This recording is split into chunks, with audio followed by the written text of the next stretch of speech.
You've probably heard someone swear that financing a car is throwing money straight into the trash. And you've probably heard the exact opposite too, that paying cash is the dumb move because it locks up money that could be working for you somewhere else. I made a video breaking down these payment options a while back, and it turned into one of the most watched things on this channel, mainly because folks on one side are convinced cash is the only smart play, and folks on the other side won't give up financing because the monthly payment fits their budget and lets them roll into a new car whenever they want. Thousands of you wrote in afterwards saying you saved real money once you saw those numbers laid out. But a lot has shifted since then, so I sat down and reworked every single calculation from scratch, and honestly, the results caught me off guard, especially one option I never even touched on the first time around. It's an option almost no dealership salesman is ever going to bring up, because there's no commission left over for him once you go that route. In this one, I'm walking you through the 5 main ways to pay for a car, how each one actually works under the hood, which one ends up cheapest once all the dust settles, and the psychological traps that mess with your decision before you ever glance at a spreadsheet. This is part of our Sunday Numbers series, where we break down money and cars every week right here on the channel. If you're new here, hit that subscribe button, and drop a like if this is the kind of content you're into. Now let's get into it. Before we stack these 5 options against each other, I want to walk you through how each one actually plays out, because this is exactly where most people trip up without even realizing it. First up is the traditional auto loan, the one everybody's familiar with.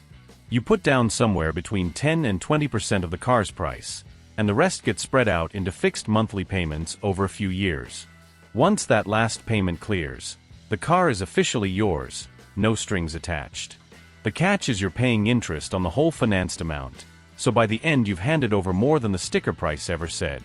Option number 2 is balloon financing, which runs kind of parallel to a traditional loan, but with a different setup underneath.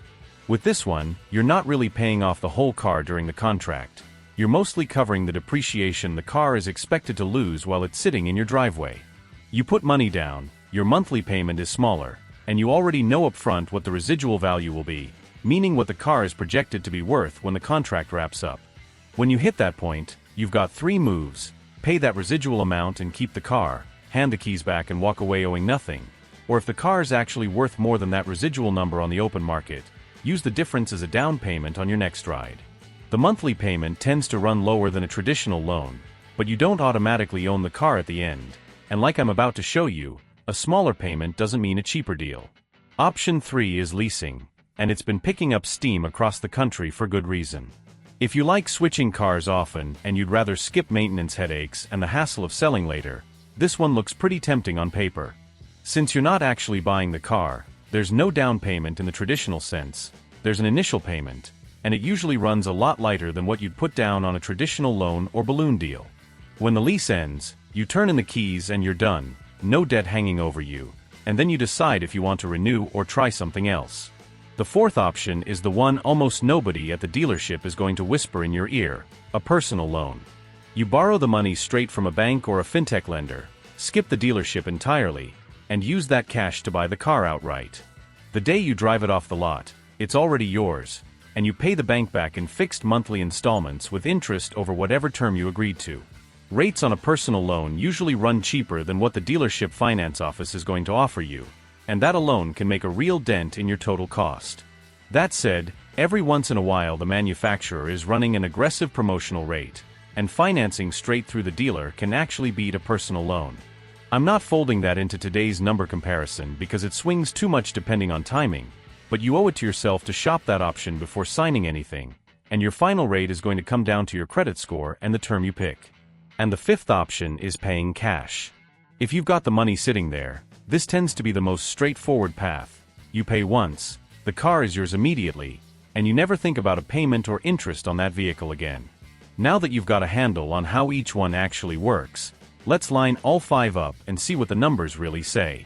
To keep this comparison fair, I'm running the same car through every scenario: a brand new Audi A3, priced at $42,000, assuming excellent credit and a 4-year ownership window. These figures are illustrative, meant to show you the principle behind the math, not an exact quote for your specific deal. Let's start with a number every dealership loves to slap on the sign first: the monthly payment. With a traditional loan, after a $4,200 down payment, you're looking at roughly $950 a month. With balloon financing, you're also putting $4,200 down. But since you're not paying off the whole car during the contract, that payment drops to around $650 a month.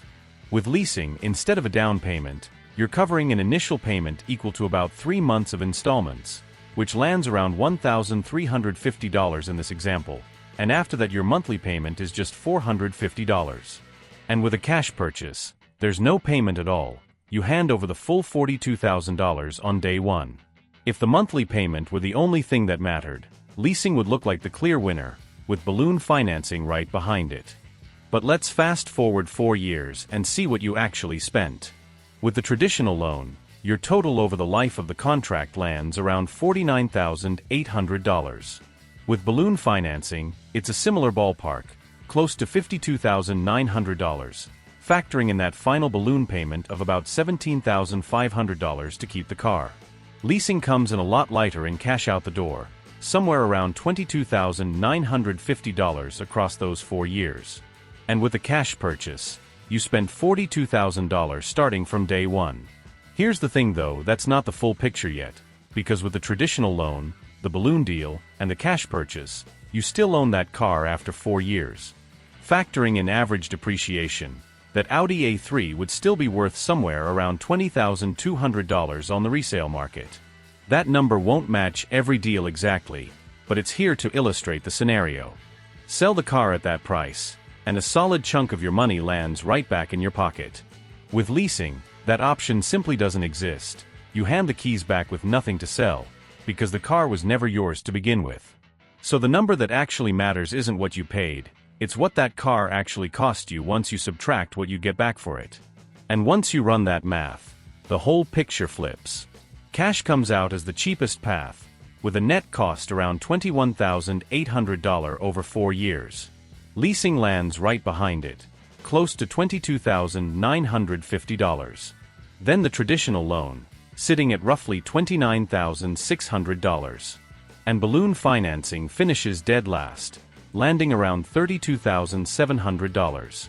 These exact figures won't line up perfectly for every car or every deal you walk into, because interest rates, resale values, and manufacturer promotions shift constantly. But the principle underneath never changes. Your monthly payment only tells you what's leaving your bank account each month. It tells you nothing about what that car actually cost you in the end, or whether a different path could have left thousands more dollars sitting in your account down the road.